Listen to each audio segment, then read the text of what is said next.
The Falcon and the Winter Soldier has ended after 6 episodes, unfortunately. And for me, this season has been absolutely brilliant. I would rank this up here as some of the highest MCU show or movie that we've got.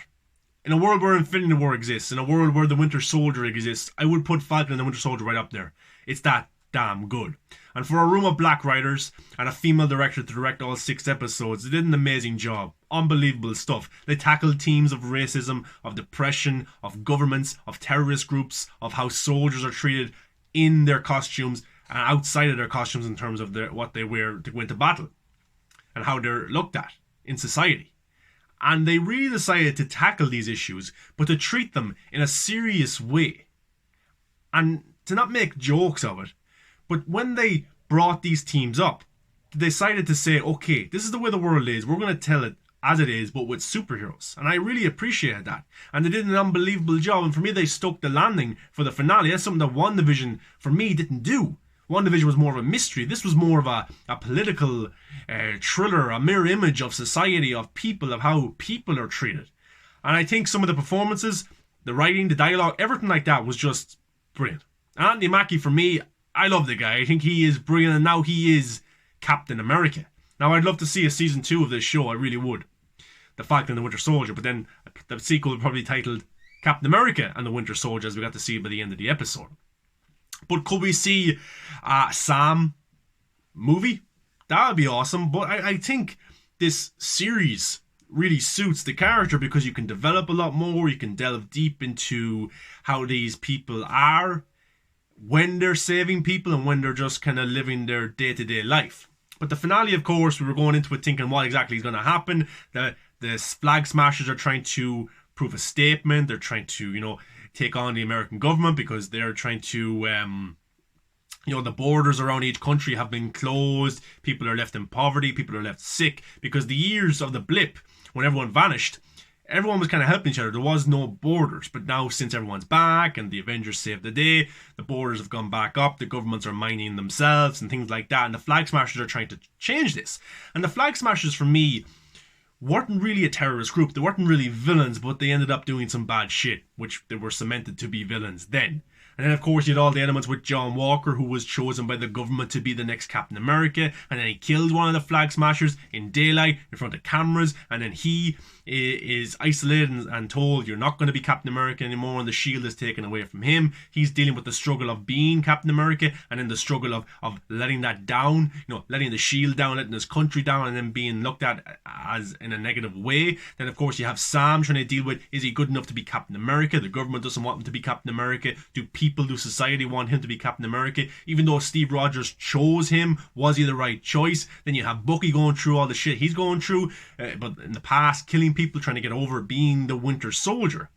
And for me, the 6 episodes did an amazing job of cementing these characters, and I care for these characters now. And when they show up in future shows or future movies, I'm going to be really into their stories, and I'm going to care for what happens to them. I really am. Man, and I think this season has just been absolutely brilliant. I've enjoyed it from episode 1 to episode 6. And I think the quality, even in episode 1 and 2, when it has been slow, yeah, the storytelling was slow, and maybe even at episode 5 after the opening sequence is a bit slow, but I liked it. I thought the dialogue, the interaction, the story beats were all very good, and I wasn't bored. It doesn't have to be all high-paced action and one-liners and stuff like that all the time. It's good to sit with these characters and just fix a boat with them, so I thought that was pretty cool. But this, of course, the Flag Smashers are trying to prove a point. They're in New York City. They're trying to cause a big worldwide controversy, of course, a big explosion.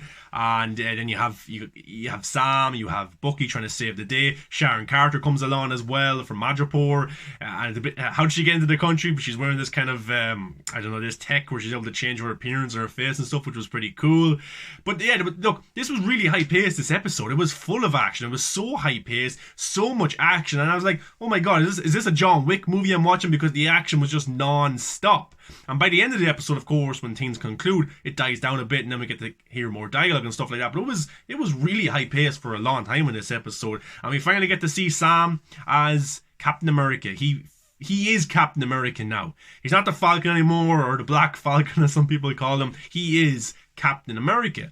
And I'm okay with that because Steve Rogers is the one who chose him to be Captain America. He gave him the shield. He didn't say, here's the shield, but change your name. He gave him the shield to be the next Captain America, and now Sam thinks he is the right person to take up that mantle and to be the next Captain America. He's not trying to be the next Steve Rogers. He's trying to be Captain America and to save people and do the right thing. And I thought the costume, very bright, but I think it's cool. I think it is cool. It's a little bit brighter than I thought. I think when it's fully scene, when he's just kind of walking around or fighting on the ground, it looks cool. It really does. And then when he's in the air as well, it's all right.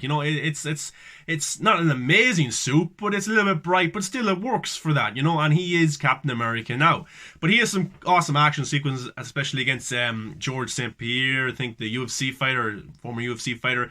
They've kind of been a rivalry for a while, and some awesome action sequences there. Bucky takes on the Flag Smashers as well, and yeah, just really good action. Some of the action is a little bit choppy and stuff like that, but it's okay. It's not bad or anything. And Carly is trying to prove a point as the leader of the Flag Smashers. She knows what she's doing is kind of bad, but she needs to do this because she's fighting a bigger fight.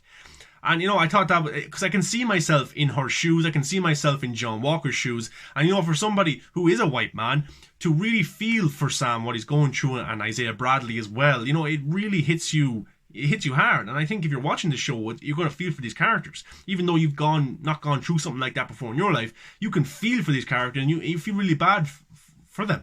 But yeah, the action was insane, absolutely brilliant. Look, there was a cool moment because John Walker joins the fight, and we all thought, what's John Walker going to do? People were saying, is he going to join the Flag Smashers? That was never going to happen. Is he going to turn on his country? That could have happened. That was a prediction I kind of had anyway. Not necessarily turning them and start doing terrorist actions. I mean, taking on Sam and Bucky. But he shows up to the fight, and his main mission is to kill Carly, kill the Flag Smashers, because of Harkins. I think it was Battlestar was killed in the previous episode, and Carly goes, look, I didn't mean to do it. I didn't want to kill people that's not important to this fight I'm trying to do. And then you got John Walker saying, yeah, you saying that his death wasn't important, didn't mean anything. And then a fight takes place. He's taking on all the Flag Smashers on his own, and the Flag Smashers are pretty strong as well. They got the Super Soldier Serum, and there's a big fight between them, and he's getting beat, but he comes back a few times and is able to hit them and get back at them, and then he takes on Carly one-on-one. But the Flag Smashers are trying to do their mission, of course, of just blowing up all of these kind of senators as well who make the big decisions. And that's what they kind of wanted, because everyone thought, the building is going to be blown up. The building is going to be blown up. But actually, the Flag Smashers wanted everyone to be evacuated so they could get all the senators, put them in the trucks, attach a bomb to it, and then blow them up, to cause big worldwide controversy in that way, kill the decision makers. But of course, they're in these kind of armored trucks as well, and the Flag Smashers put bombs at the doors, so yeah, they're going to blow up. But while John Walker is fighting Carly, then you got Bucky, he's fighting one of the Flag Smashers as well. You've got Falcon as well. He's in the air trying to, Captain America I should say, that's his new name. But Sam, Falcon, Captain America, he's trying to save all these senators as well, because they're in a helicopter and a Flag Smasher is the pilot in that, and he's probably just flying them off to be killed. They're as hostages as well. Some of the senators are going to die, some of them are being used for hostages as well so they can get their way. So Sam is busy in the air trying to stop them and save the senators. Bucky's fighting a few Flag Smashers as well, and one of the trucks is about to kind of go over this kind of the edge of the road into the construction area. And I liked how John Walker had a decision to make. Do I go after Carly and get my revenge, or do I save this truck full of innocent, well, are they that innocent, but these people who are like senators and making all the big decisions? But he decides to try and save the truck, which I really thought was great, and it shows that John Walker as a character can be saved. You could look at him as a villain because he took over Captain America's shield. He was chosen by the government. He killed the Flag Smasher in daylight. But at the end of the day, he's an American soldier who's trying to do the right thing. He had a lot on his plate as well. But I liked how he tried to save the truck full of all the senators.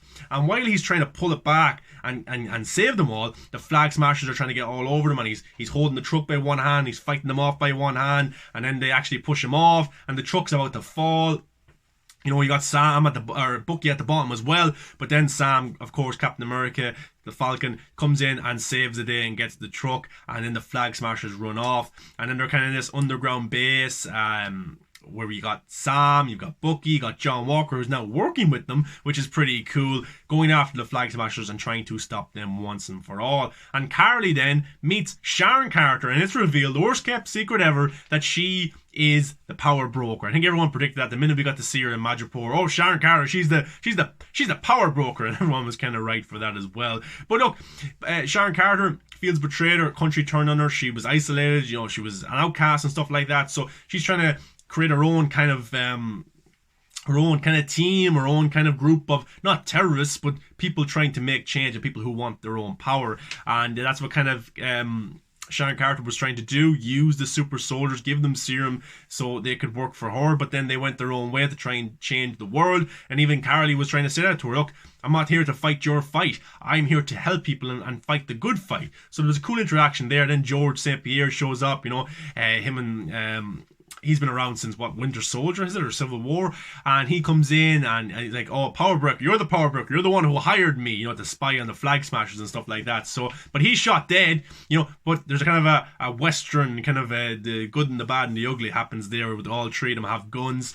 And so Carly shoots Sharon Carter, and then Sharon Carter kills and shoots George St. Pierre's character. And then just as Sharon Carter falls on the ground, with a bullet wound, Sam comes around the corner and it looks like that Carly has just killed, the two of them. They're trying to kill the two of them. And Sam's trying to talk her out of it. And then Sam and Carly have a big fight. But Carly is the only one really fighting. Sam has just defended himself because he knows that she's good and trying to do the right thing. But her actions have just been... her emotions have overtook her as a person. This super soldier serum, trying to make change in the world, seeing people in poverty, loved ones dying and stuff. That's a lot to take for a young girl. But yeah, Sam doesn't want to fight back. Look, I'm not going to fight you. I don't want to fight you whatsoever.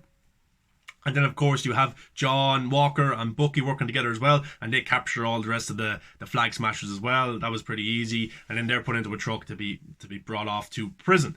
So yeah, but then Carly is in the end of it all, it looks like she's about to kill Sam. Look, she has a gun.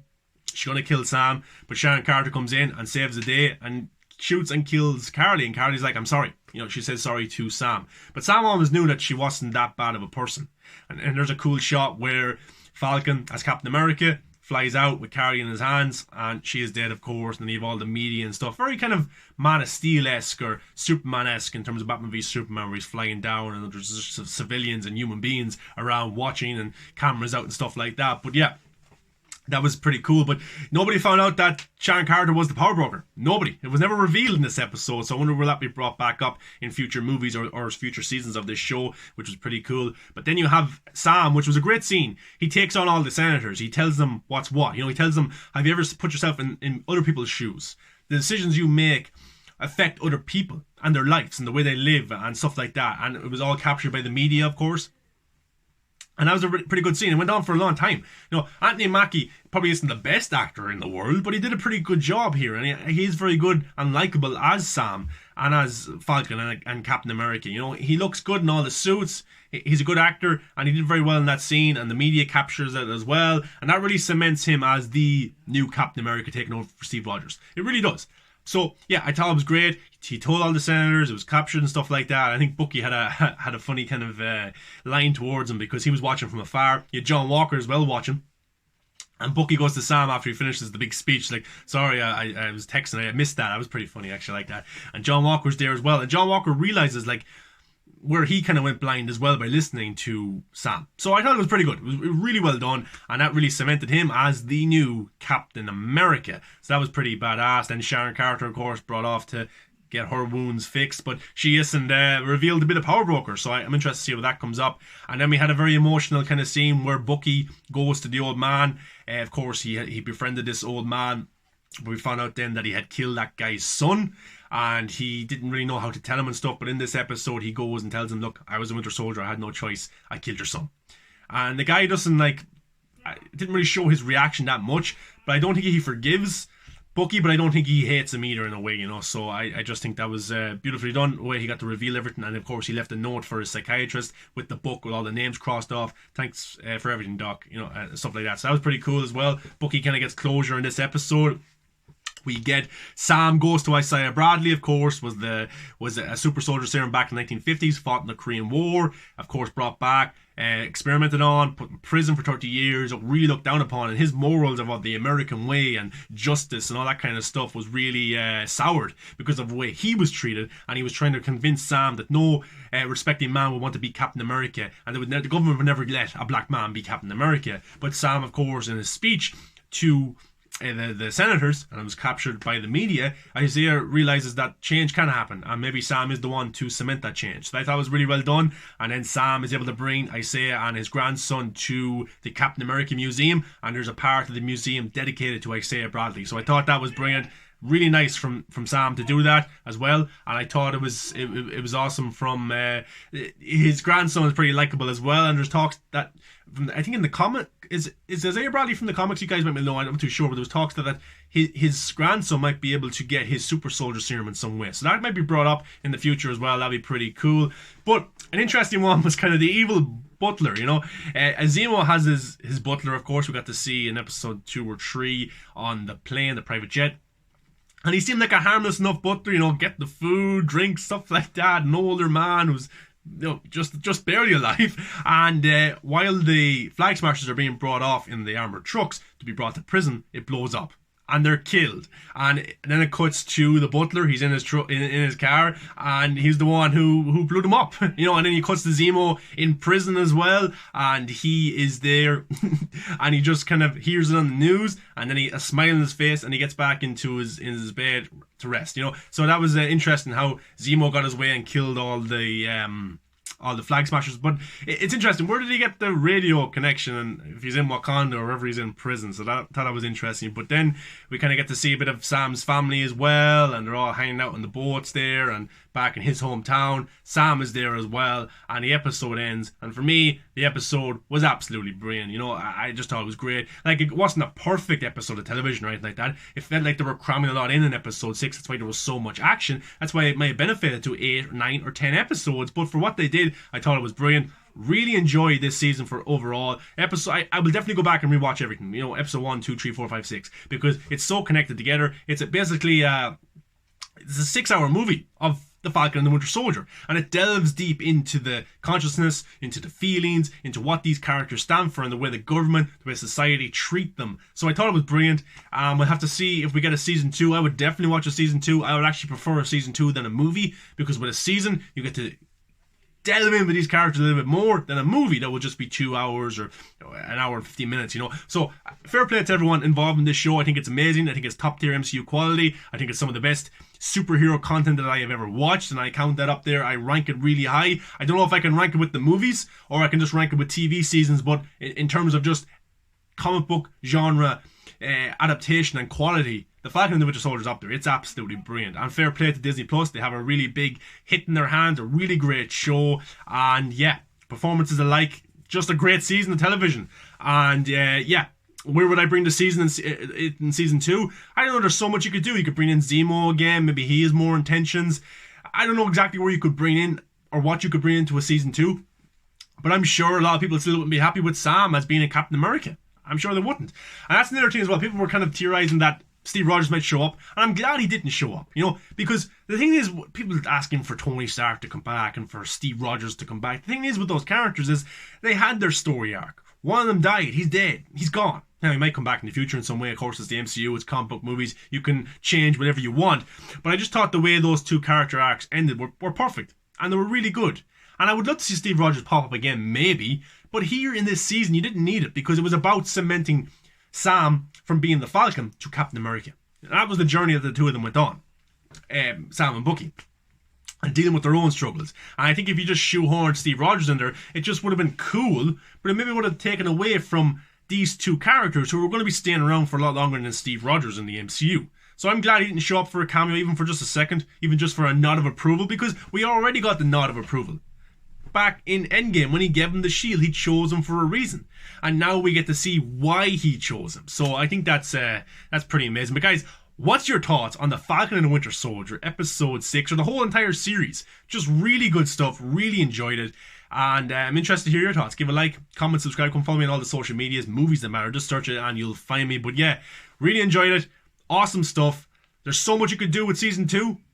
I would love to see a season 2 of this show. I really, really would. But we'll have to wait and see what they do. Maybe they'll make a movie, which I wouldn't be against either. But the MCU Disney Plus shows so far have been pretty good. WandaVision was good. For a show that I wasn't too excited for, The Falcon and the Winter Soldier, blew me out of the water. Absolutely insane, and I absolutely loved it. If Loki can be half as good as this, then we're in for a treat. But guys, yeah, The Falcon and the Winter Soldier, really, really good stuff. Guys, thanks for watching. I appreciate it. Appreciate the feedback. Appreciate you being a subscriber. If you're not, subscribe so you can catch all the cool videos we do on the channel here. Reviews, trailer reactions, TV reviews, and just fun videos. But guys, appreciate it. Mind yourself. Enjoy. And I hope you enjoyed this finale of The Falcon and the Winter Soldier.